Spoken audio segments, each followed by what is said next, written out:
Welcome to Compass Points, the weekly podcast for CompassKnox.com. CompassKnox.com is your best source for news and politics in Knoxville and Knox County.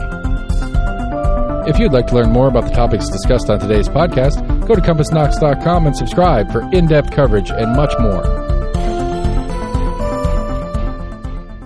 Happy New Year, and welcome to Compass Points, our podcast about Knoxville and Knox County news, government, politics, business, education, whatever really kind of catches our attention.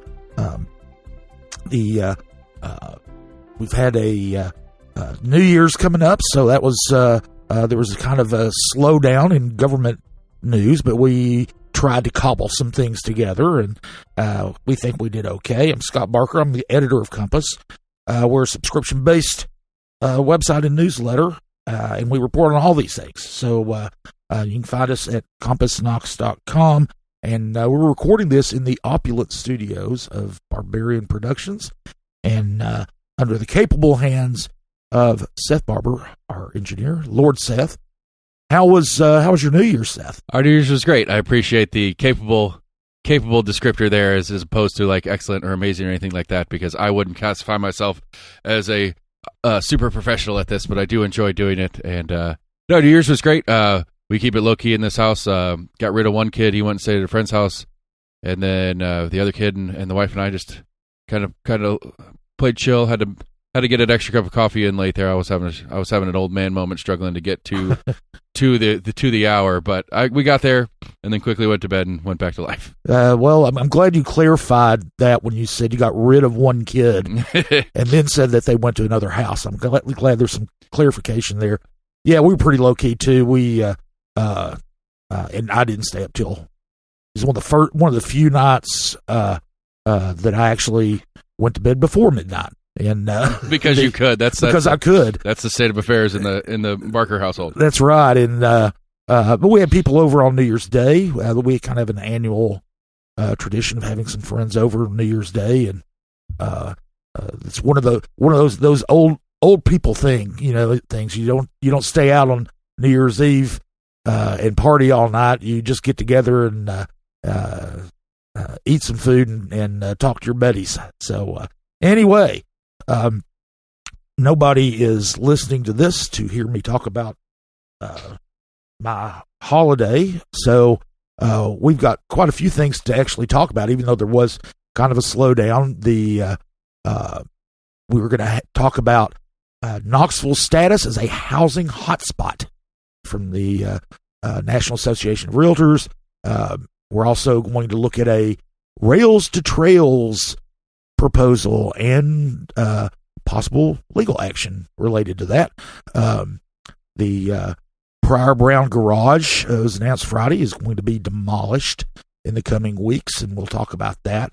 We'll also look at some of the stories that were on our website. We had a nice feature about hiking the West Pahrump Trail in the Smokies by our outdoors correspondent. We also took a look at 2025 in preview.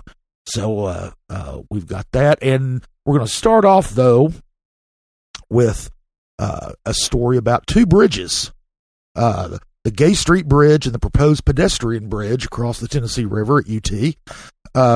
The city is going to find out in the next few weeks the fate of both of those projects. The Gay Street Bridge was shut down by the state in June when an inspection found that there was some previously undetected damage to some of the steel, the structure, and so they shut it down. The city hired a consultant to take a look at what repairs might need to be done. It's taken them a little bit longer. They were supposed to be finished with that by the end of the year. They're a little bit late on that. But they have done some additional inspections. They use drones to go to every nook and cranny of the bridge structure.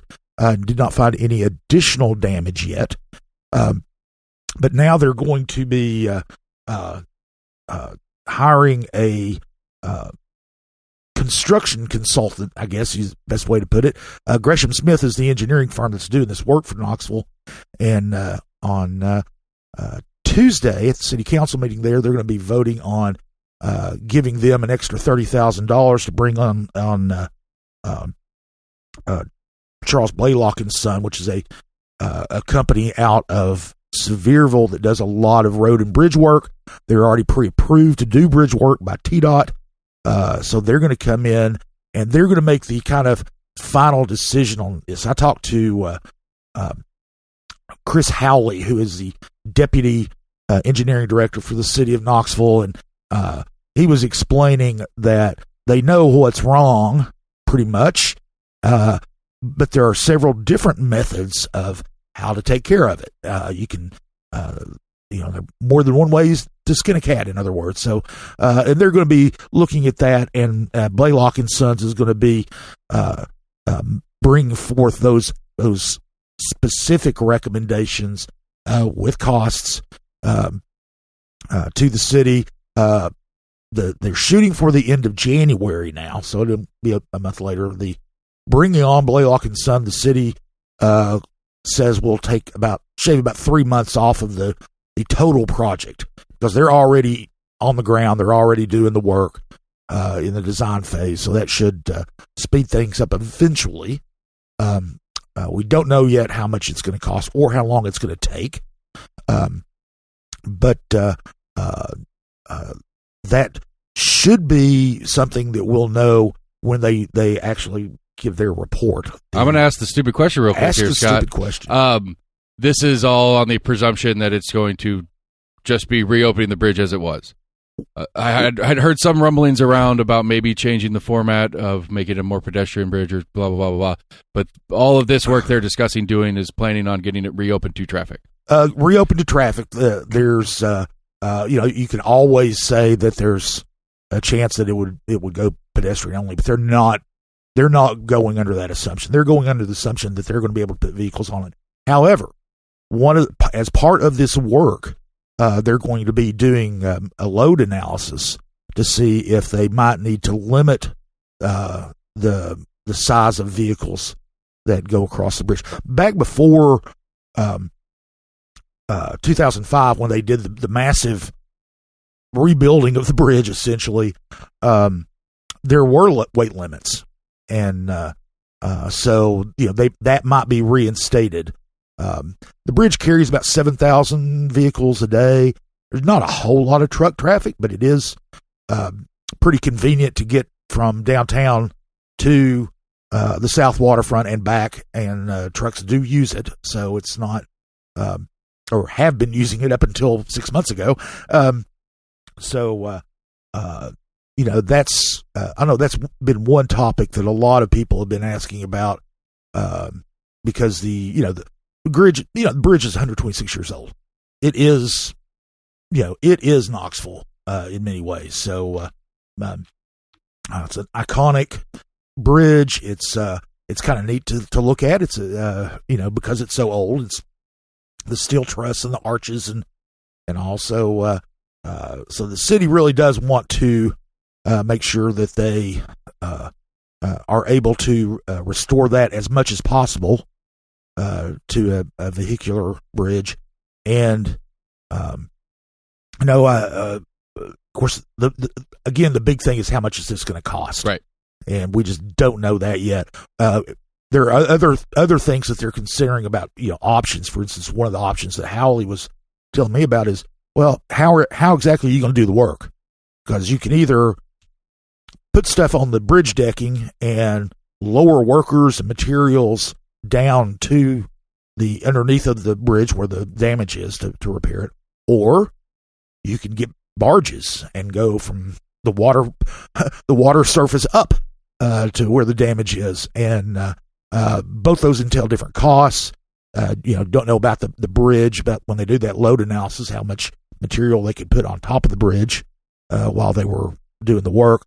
Also, with using barges, you've got to get approvals from TVA, from the Coast Guard, from the Corps of Engineers. There are a lot of hoops to go through to use barges as a platform for construction. So all of those things are things that are going to need to be worked out before any work actually gets done.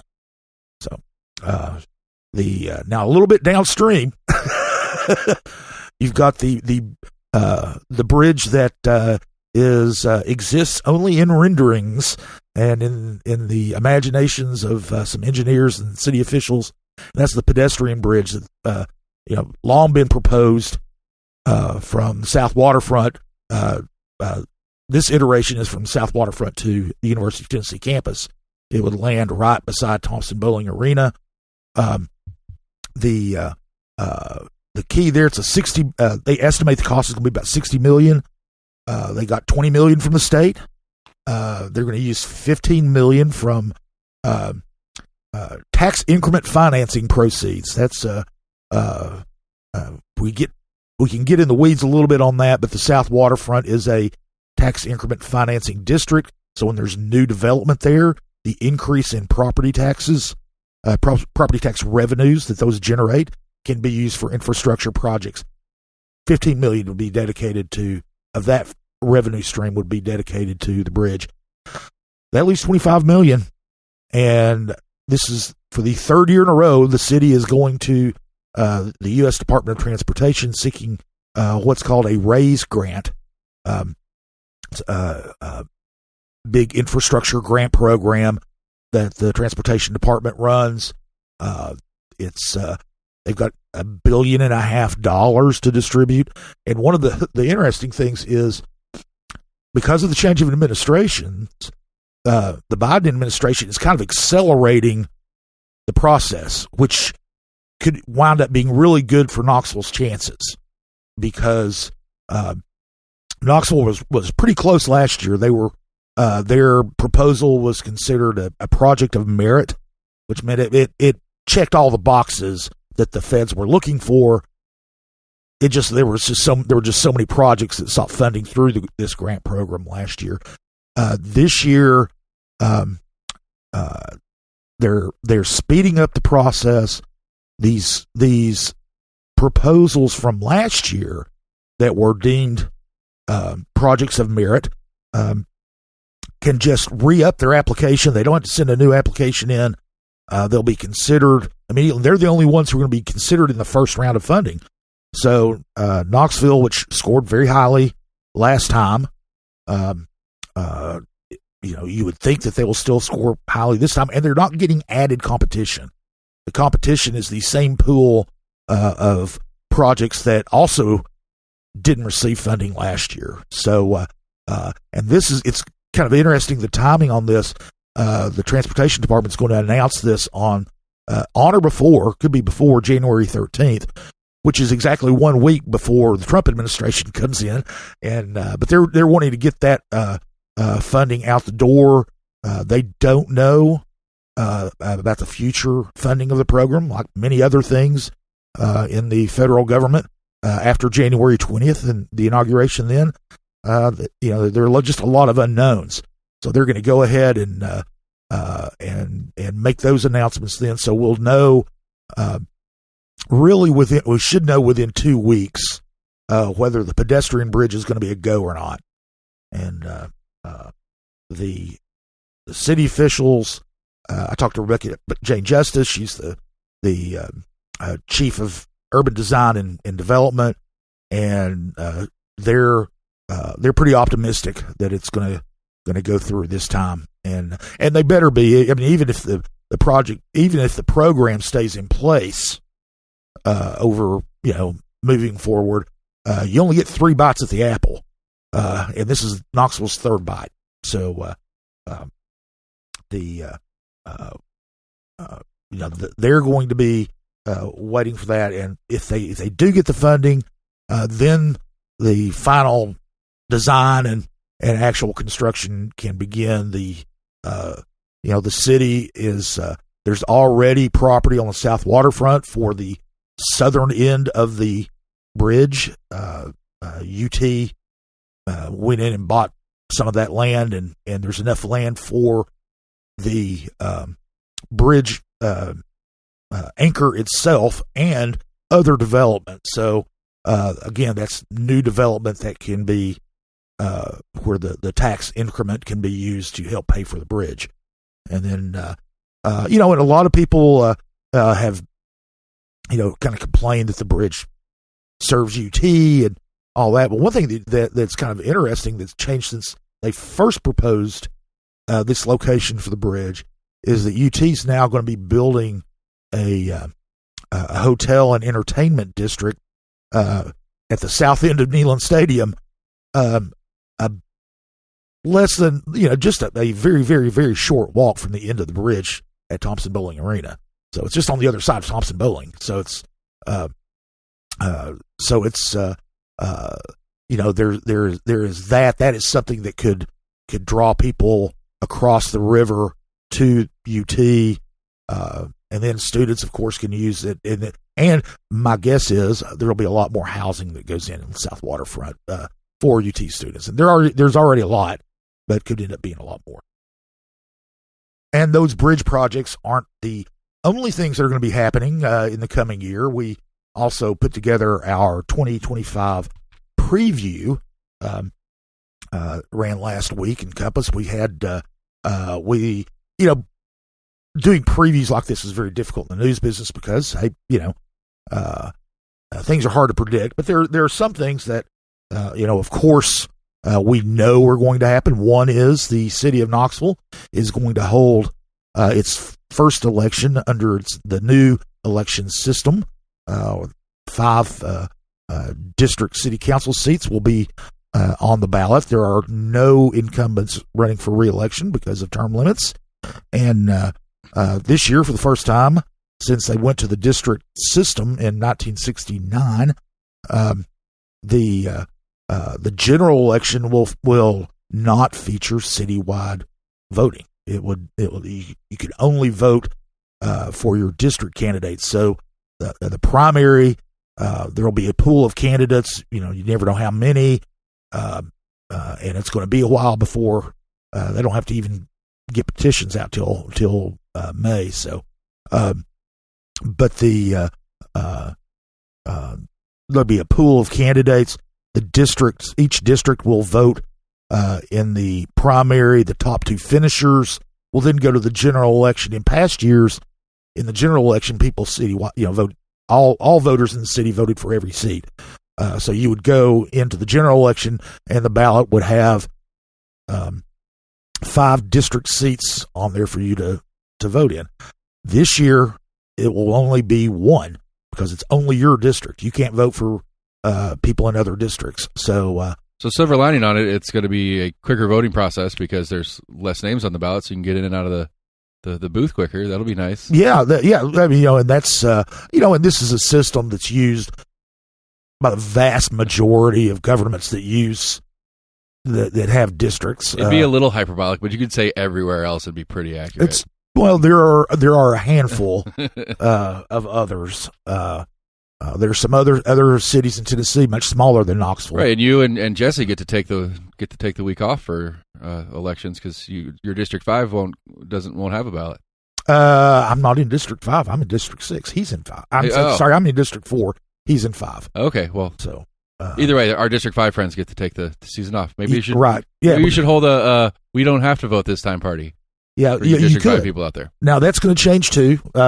Voters approved, but not yet this election and not the next election, but the election after that. In the 5th district, they wanted to get all of the district seats in the same election. So, same election cycle. And the 5th district was the only one that wasn't in this cycle. So, the term expires. Charles Thomas is the representative. His term expires in 2027. He's term limited. He won't be able to run again. But whoever gets elected to represent the 5th district in 2027 will only serve 2 years. And that will put the 5th district on the 2029 ballot, the same cycle as the other district candidates or district races. So that's a change down the road. That's not anything that's going to happen next year, but it will happen eventually. One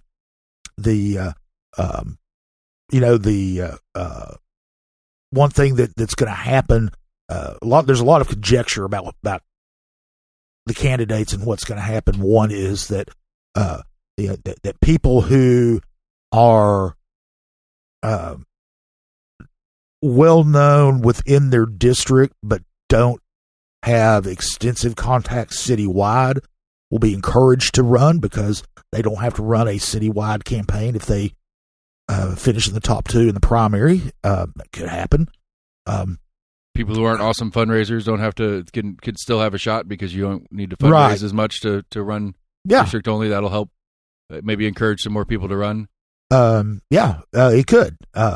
There's also one of the reasons that this was done was that there was change made at the state level. One of the main reasons was that city councils, the way that city council elections have been held, you basically have the same electorate, right? Same voter pool elect all of council members, so they tend to be pretty much aligned politically, and there is the opportunity. The conservative Republicans think there's an opportunity to get a more conservative candidate elected in District 3. Which tends to be the most conservative district in the city, which is otherwise pretty progressive. I mean, there's not sure, but the theory would be that having one more conservative individual on city council would be more representative of the city at large, because there are a decent sum of conservative people who live in the city. Yeah, just not a a voting majority if they're all voting in the same. Or for all the same elections. Right. So that's coming up in 2025. Also, of course, the big development story of 2025 will be the opening of the baseball or multi-use stadium. I do it too. I have a hard time saying anything other than baseball. Yeah, where the Tennessee Smokies are moving back to Knoxville. Opening day, I believe, is April 15th. Be mid-April. The stadium is on time. Last time that there was any reporting on it, it was pretty much on budget. Although that budget has grown over the years of the project. Of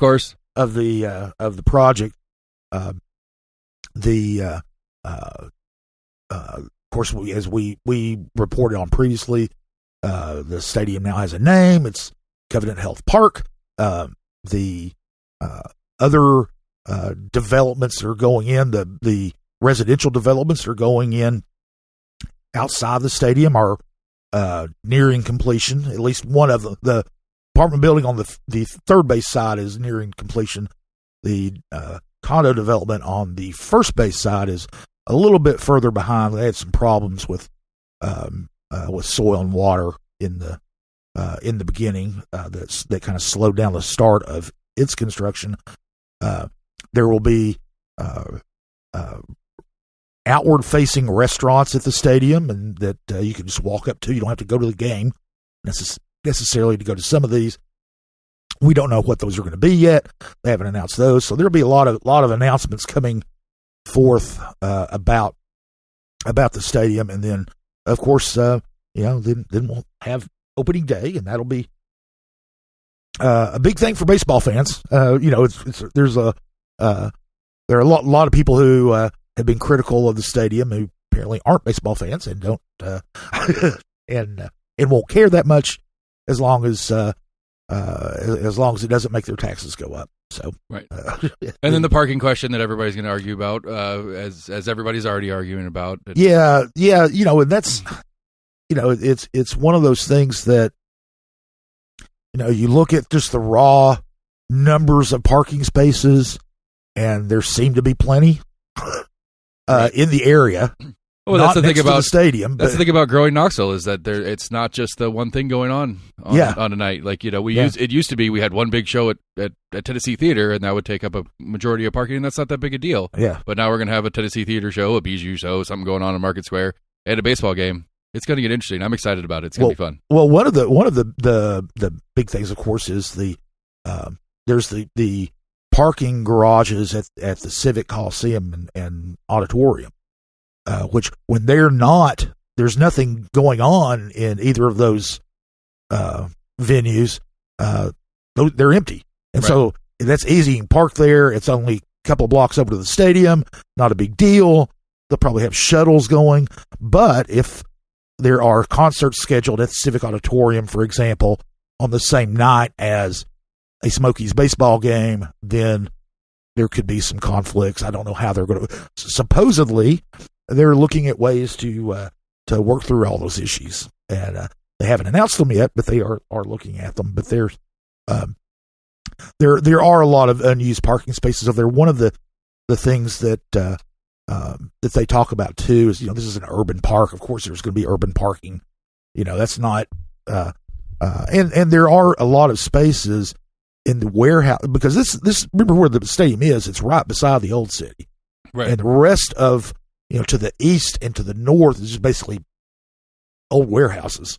And there's plenty of parking on the streets there. I don't know if it's plenty for the stadium, but right. You can find parking spaces up through there now. And there's some assumption that residents of downtown Old City in the neighborhood are just going to walk from their homes or apartments. Oh, sure. As well, and so sure, yeah. I mean, if I lived downtown, I would walk to the stadium. That right. would be. It's just kind of a no brainer just to walk to the stadium from Gay Street or wherever.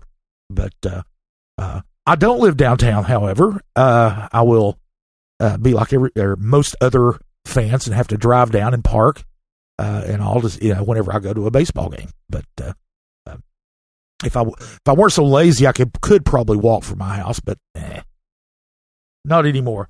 There's some other things that are going on in the city development wise that should come to fruition this year. They're going to be issuing an RFP, a request for proposals, to redevelop the St. Mary's Hospital building, the historic one, as well as property adjacent to it. That's in the big public safety complex campus is part of it, but they'd always planned to use the north end of that campus as an economic development project, and that should happen sometime this year. They're also the city's also looking at issuing a request for proposals for the McClug warehouses. That property, which it's been essentially vacant for years now that the warehouse is burned down, but that's a big chunk of downtown property that's going to be relatively easy to develop. So we'll see what kind of interest they can get from people there. It's also not that far from the stadium. You can walk from there if it's a residential development. It probably will be a mixed use development of some sort. There are residences there; they can walk to the stadium. So that's going on. There is they're going to try to go ahead and move forward with the redevelopment of the Midway area at Chilhowie Park. It's across Magnolia from what most people consider the park, from where the Jacob Building is and everything. So it's there. They're wanting to have that as a mixed use redevelopment, and that should move forward at some point this year. So there are a lot of things that are potentially could happen. In the city this year. So then you've got, of course, the schools. The big thing in education is going to be Governor Lee's voucher program. Kind of what happens there. He's got a little bit more support for the proposal this year than he had in the legislature last year. Last year, a lot of rural legislators balked at the proposal, which is basically giving scholarship money to people to attend private schools. And these rural legislators, where there are fewer private schools, and would be concerned about their school systems, their public school systems, and public education advocates say, well, yeah, they should be, because this is going to be a bad thing for public schools. But that debate will almost certainly. I mean, that's going to be the dominant story unless something crazy pops up, I can't imagine anything else being a more dominant story out of the state legislature this year. that is not. Yeah, that's going to be. Some of us have personal like issues and different here's and there's and whatnots that you might care about. But as far as the most broadly impactful and probably getting the most coverage, both from CompassKnox.com, and other news sources around the state, that's got to be the big one because it was a huge story last year. Yeah, and it failed, and Governor Lee's confident enough to try it again. So we got to assume that it's going to be a big issue for the state legislators and in all the contacts they're going to be getting and making the decisions on this particular topic. Oh yeah, absolutely. The some other things that are kind of more local that are going on. It's a strategic plan that they're putting together for the schools.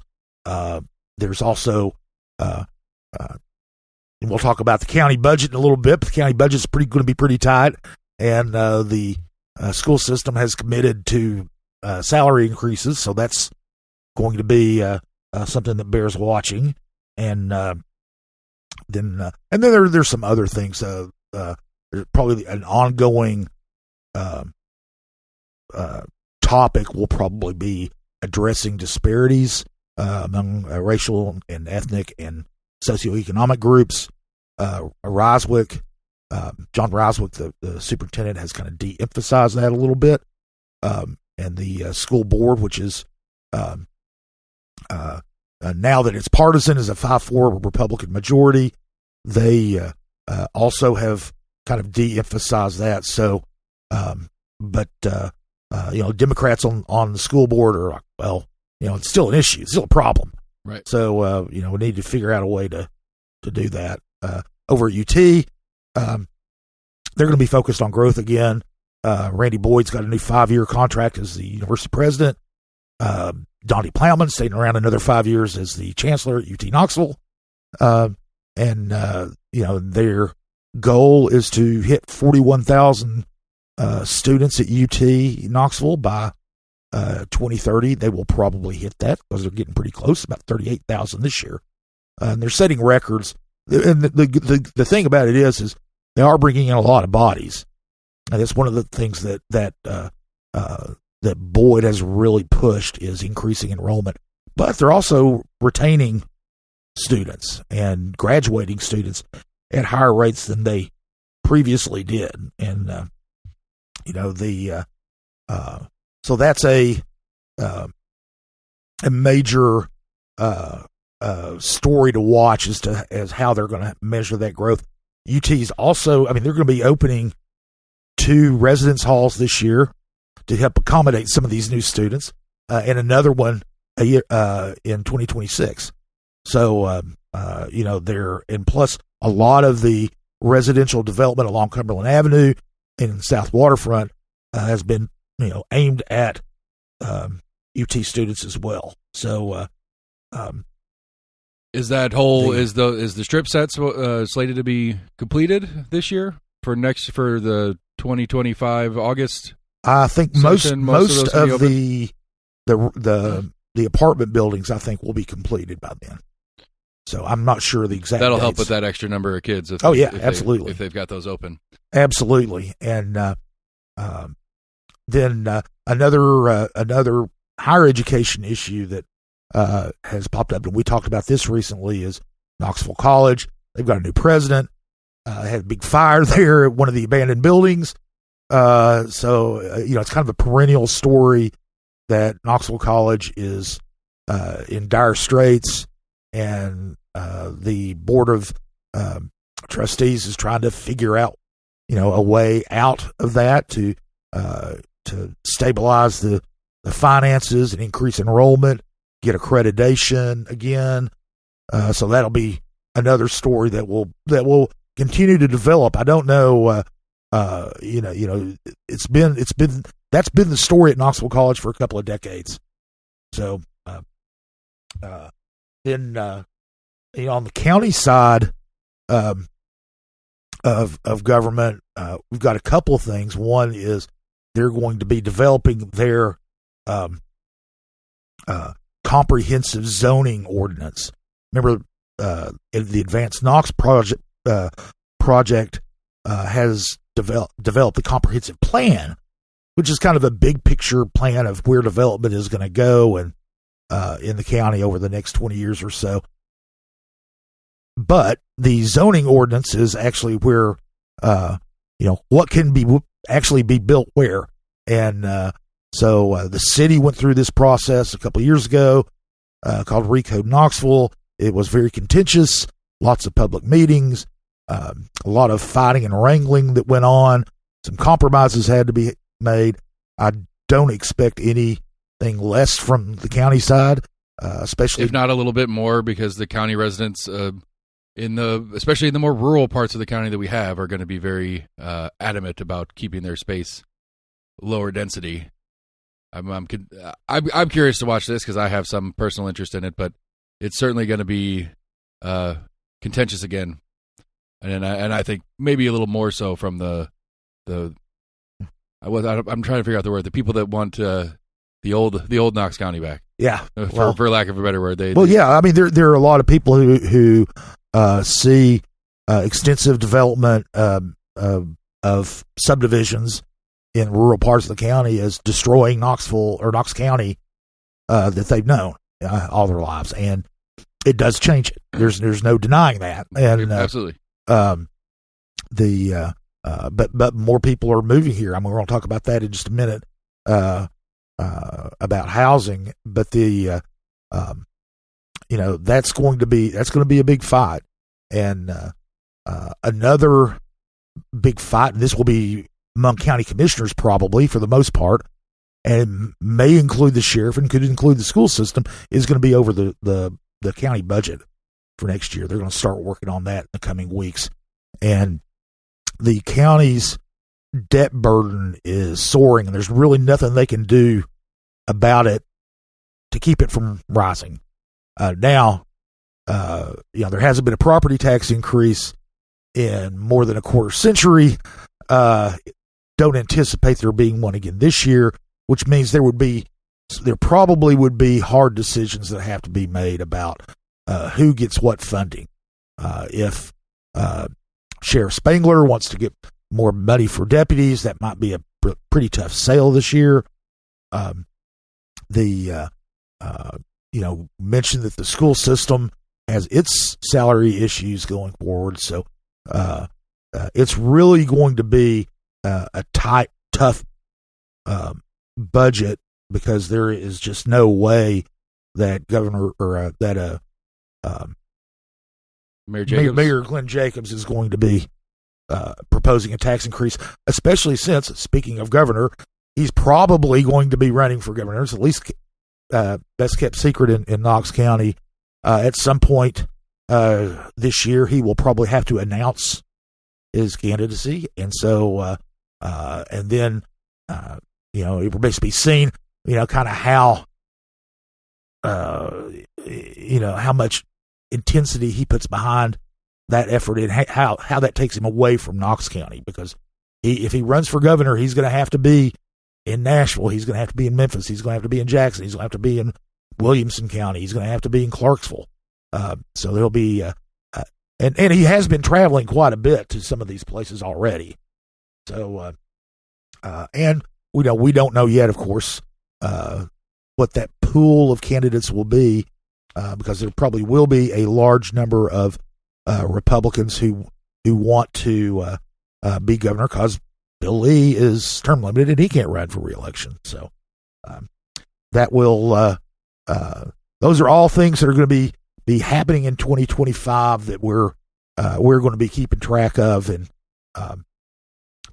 we don't know what's going to develop, but we know that things will happen, and we'll be there to do it. One other thing I wanted to mention just briefly here is one of the stories we ran this past week is it's one of those things that our focus is generally government, politics, and all kinds of serious stuff, but we also do some other things. We have an outdoor columnist named Ken Trevathan who writes for us, and he goes out and he canoes, he hikes, he does all kinds of stuff. He had a really nice piece on hiking the West Prong Trail in the Smokies last week. So if you think that we're all stuffy and serious all the time, you can also go to our website and see that story. So, but those stories were kind of the big stories of the week. We do have some other stories that we basically covered in our daily newsletter, and we'll get to those in just a second.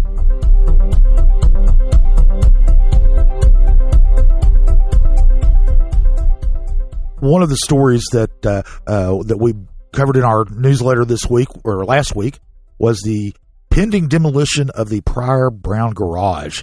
That is a historic garage. It dates back to the 20s. It's one of the oldest parking garages left in the United States. It has been, historic preservationists have called for it to be saved and restored, but it has been falling down. It's dilapidated. The roof fell in a few years ago, and so it's just been exposed to the elements. The city issued a demolition permit to a company that is going to start demolishing it in the coming days. In fact, they're going to start doing site work Monday. So, and street closures and sidewalk closures around the block where Pryor Brown is located will be going on for the next few weeks. If you want to know, the block is bounded by Church Avenue, Gay Street, Cumberland Avenue, and Market Street. Market Street's going to be closed, and parts of Church will too. That's where the garage is, and it will be the end of an era in Knoxville. That Pryor Brown built that as a stable livery back in the day, then rebuilt it as a parking garage, one of the first in the city, if not the first in the city, for vehicles. And of course, it's way past its prime on that. There had been some proposals to rebuild it. There was one about 6 years ago where a developer was working with Mike Connolly, who owns the property, on a potential reuse for it. Fell through.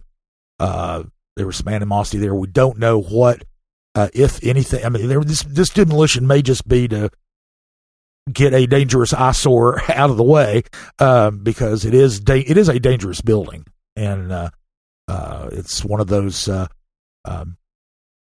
attractive nuisances that people can break into and cause all kinds of mischief if they because it's just sitting there and empty. And but there also could be plans for that property. The rest of that block is a surface parking lot. It's probably the largest relatively undeveloped lot in downtown, and it's right by the Bijou Theater. It's at a great location. So I park there. I park in that service lot 9 times out of 10 if I can't find a street spot to go into City County. That's where I park 9 times out of 10 to go into City County building. Oh, really? Yeah. Okay. I walk through the courtyard there at the Federal Building. It's just it's a decent walk in. But yeah. It's one of my common parking lots right there, and I'll miss that service lot if they develop that up. But I would rather have a building there personally than another parking lot. Well, we'll see. I mean, if anything does get proposed for that, a parking lot or a parking garage may be included in the plans. So I don't know, but anyway, over the demolition company, Eluke Green is the demo company. They're going to be doing site prep work beginning Monday. In a couple of weeks, they'll be actually demolishing the building. Once their prep work is done, and it'll actually come down, and the streets and sidewalks in the immediate vicinity will be closed for safety reasons while that's going on. But that will be the end of an era in downtown Knoxville. One other interesting development story that came out last week was the a rails to trails proposal. The Gulf and Ohio Railroad has a line that runs from where the Kearns food court is now, or food hall is now on Chapman Highway. It runs out to Iams Nature Center, and they really don't need it anymore. Things have changed in the train business, and for years they had been talking with Legacy Parks Foundation to allow them to build a greenway next to the tracks, and it would be an art walk where they would have art installations and things like that along, and that would run from Kearns to essentially the entrance to the Island Home Park neighborhood, behind all of the businesses along Sevier Avenue. But now what they're going to do is the Gulf and Ohio has applied to the Surface Transportation Board to allow them to abandon the rail line and donate it to Legacy Parks in the city of Knoxville, so they'll take up the tracks and just make it a long pathway, and the trail, the complete trail would go almost 4 miles from Kearns to Iams Nature Center. And again, the first bit of it would be this art walk that Legacy Parks is trying to put together. They got $1 million from the from a charitable foundation last year to help facilitate that. So that's going to be moving forward. One of the interesting things is that there could be legal opposition to this. A law firm from St. Louis, Stewart, Wald, and Smith, representatives were in town talking to property owners along this route about possible litigation. And so I read the newsletter on this, and you guys should all do that. It's a feature of being a subscriber to Compass. If I understood it correctly, it's essentially that in the easement process, when the railroad took the land, essentially, that since it was for rail use, it wasn't that the railroad necessarily completely took ownership, they just took access. Mm-hmm. And now that they're giving up their function, that the property owners have some argument to say, well, then we get our land back. Yeah, the railroads have options when they obtain right-of-way. They've always had options. One of the things they can do is railroads have eminent domain powers. They can come in and condemn your property just the way that cities and counties do, or the state. They could just buy the land, just be simple, buy the land. Or they could get an easement, which is basically permission to use. And there are scores of property owners along this route. So some are businesses, some are residences, and without spending about a month in the property assessor's office, you don't know which one, what conveyances are what. If this person might have an easement, and the next two people might have sold property, or the people that lived in there 100 years ago right. sold the property to the railroad then. But that's one of the things that this law firm is wanting to do, is to talk to people and find out who's got easements and if they want to be compensated for it. And yes, there is a typically speaking, when you grant an easement, it is for that use, and a change in that use typically means that it reverts back to you, or they have to pay you for it. One of the two. However,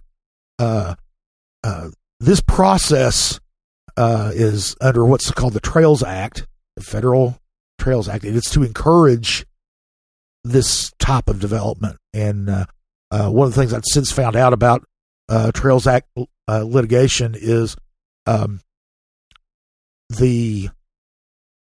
typically railroads have a clawback provision. If they ever want to come back and use it as a railroad, they always can. So that is a way, could be a way around that easement situation. But that's why lawyers exist, and that's why courts exist. And we'll see if how widespread that is. And I believe that most of those lawsuits end up going against the Surface Transportation Board. And so it's not locked. And the law firm, it said itself, hey, we don't want to stop the trail. We just want to make sure the people who deserve compensation get compensation. That's right. And then they, as the law firm, get their commission. The law firm get their commission. Yes, of course. One other interesting story that popped up last week, we covered in the newsletter, was a report from the the National Association of Realtors that named the Knoxville metro area as one of 10 housing hotspots in the United States. Of course, we've always, or not always, but for the last several years, we've known that the housing market in Knoxville and Knox County has been kind of overheated. We've had a housing shortage that's driven up prices and made it difficult to buy houses in the area. But the realtors looked at various criteria in determining whether a market is going to be quote unquote a hot spot. One of the things that they look at is in-migration, and of course we've had a huge influx of people from other states into Knox County, but it's not just net migration that they look at. They also look at what those new residents are doing, and they're buying houses. They're not renting. So that makes the Knoxville market even stronger. And of the cities that made their list, there were 10 cities. Knoxville by far has seen the biggest jump in housing prices, 90% in the past 5 years.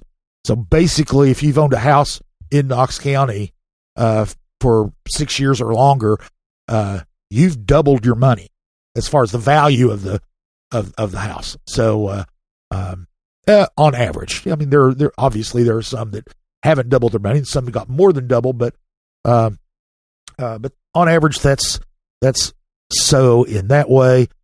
Job growth is another thing they looked at. There's job growth's been very strong in Knox County. So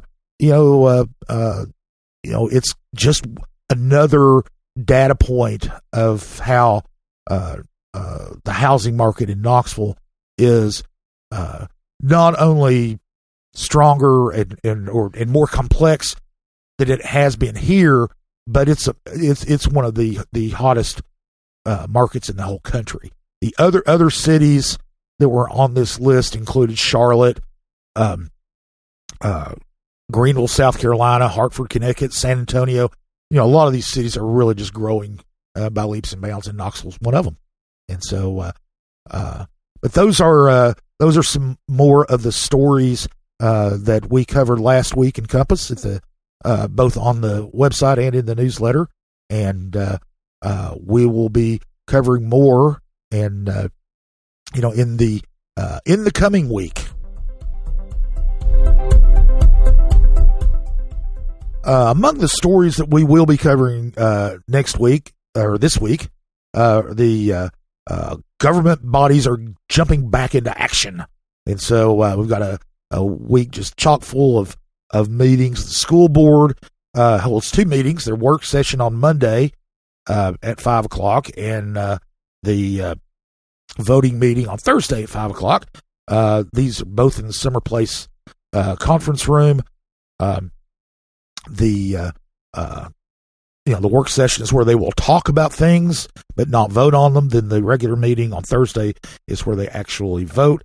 Some of the topics will be and votes that they'll be going through include Superintendent Roswick's performance evaluation. There'll be various school board policies they're going to discuss and possibly vote on. The legislative priorities, and you can bet your bottom dollar that vouchers will be one of the top ones there. their legislative priorities for 2025. And also they're going to be looking at possible changes to the 2025-26 school calendar already. That school year doesn't start for almost a year, and they're already looking at changing the calendar. Anyway, well, I know one of those on there. I think they might be doing away with those half days that Ryswick entered a couple years ago. Those were not popular among parents, myself included. Those of us who don't have children in schools,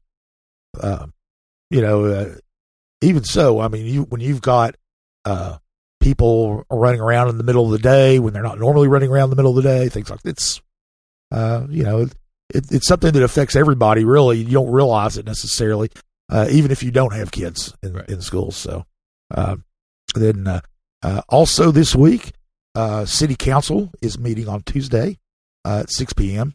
Now, here's the deal. Here's something that people who, like me, go to public meetings a lot, and there are a lot of people who actually go to public meetings without having a professional reason to be there.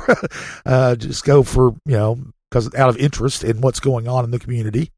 But the meetings that are typically scheduled for the main assembly room of the city-county building will not be held in the main assembly room of the city-county building for the next 2 months. The Public Building Authority is renovating the main assembly room. So if, like City Council, you typically meet in the main assembly room, those meetings will be next door in the small assembly room. One thing that people might want to keep in mind is if they are going to be there to speak on a topic, especially if it's a large contingent of people who want to speak, the seating is much more limited in the small assembly room than it is in the main assembly room. So keep that in mind, and I certainly hope that the Public Building Authority has kept that in mind as well. Because it's titled the small assembly room for a reason. It's a much prettier room. I think it's a nicer looking room because it's got some of those great old art pieces in there. Yeah. But 20% capacity, maybe. It's a much smaller room, and it's the seats move, so it's not the stadium style seating too. So right, be aware. Yeah, it's a different experience. And if I recall correctly, we've got one of the probably top issues that's coming up in this one, at least that's gotten some conversation about it, is KPD's seeking some funding for their it's like $27 million.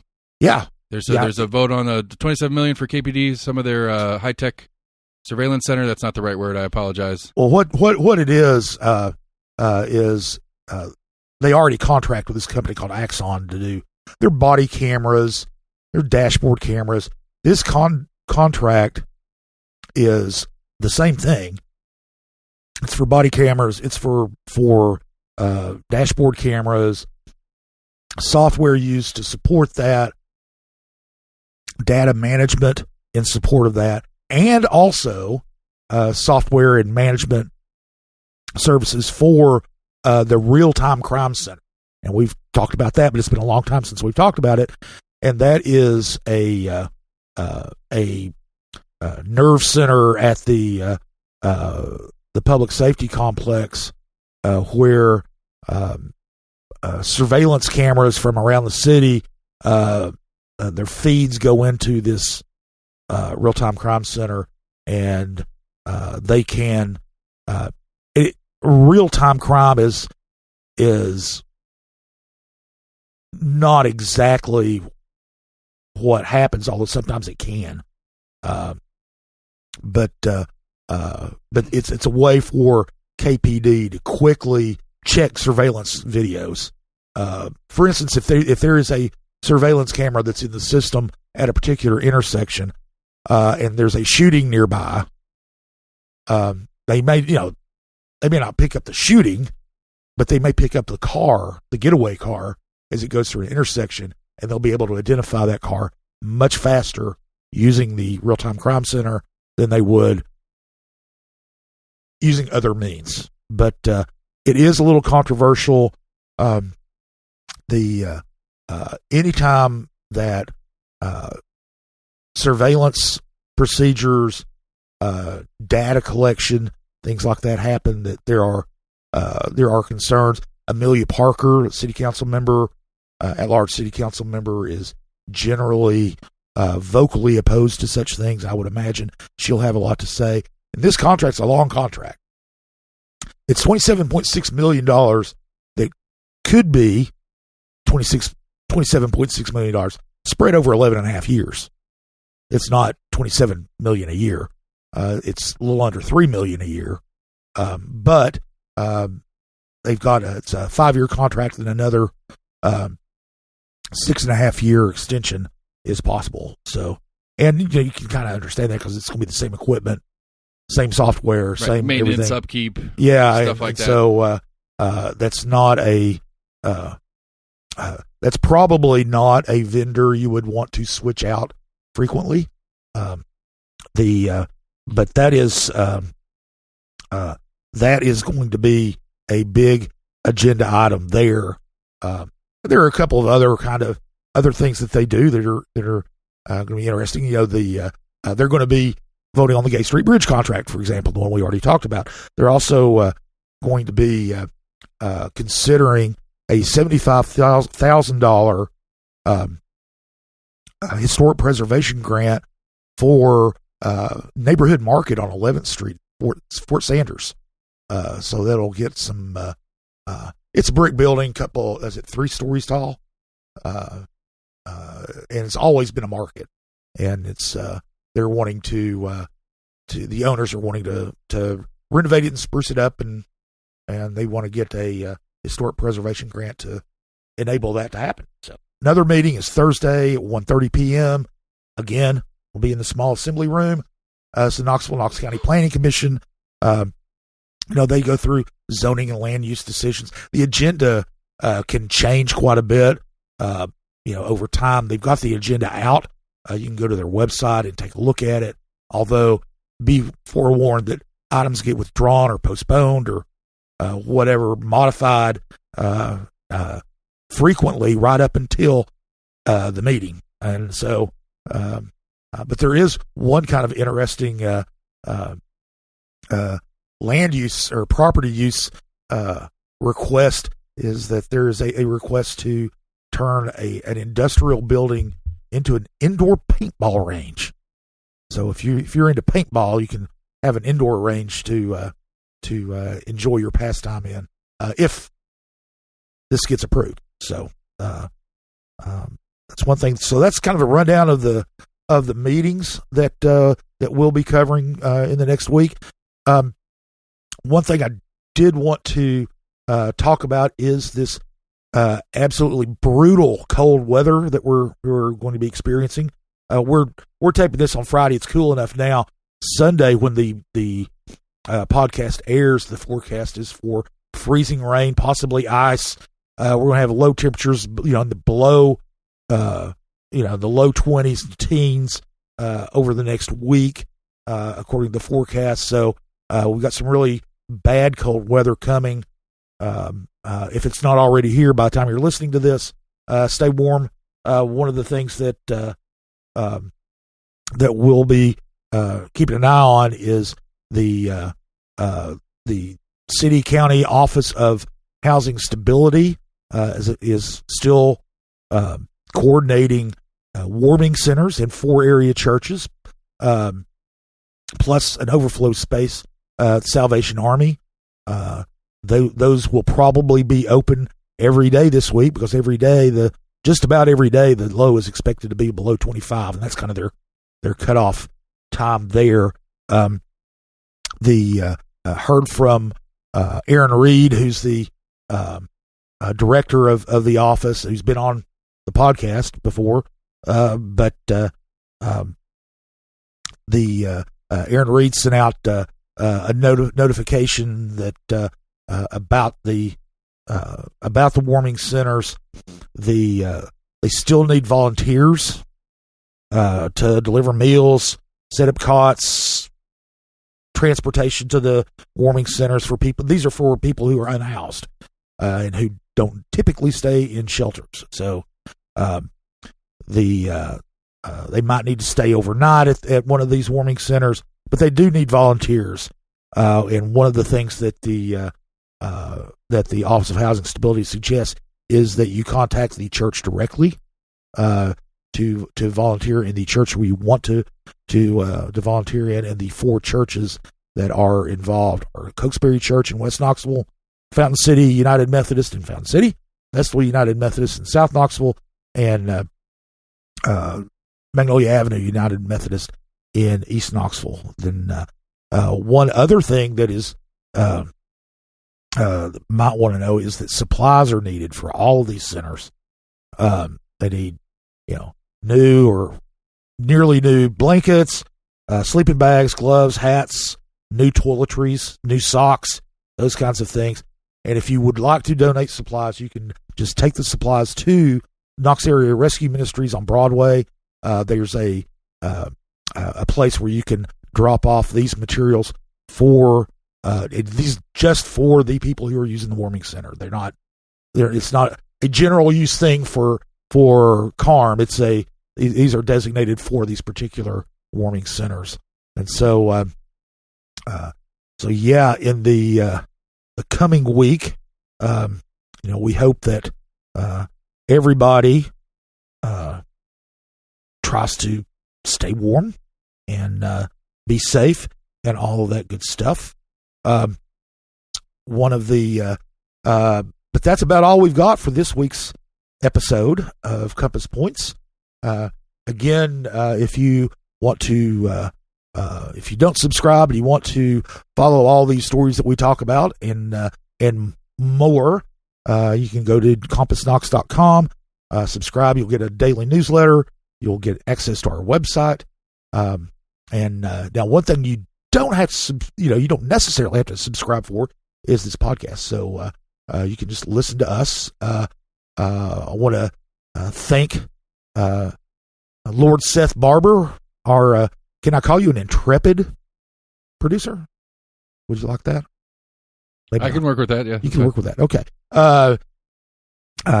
Seth does a great job making sure that you can hear the podcast. We also have music by Will Wright, and we look forward to reporting for you again in the coming week. CompassKnox.com is your best source for news and politics in Knoxville and Knox County. If you'd like to learn more about the topics discussed on today's podcast, go to CompassKnox.com and subscribe for in-depth coverage and much more.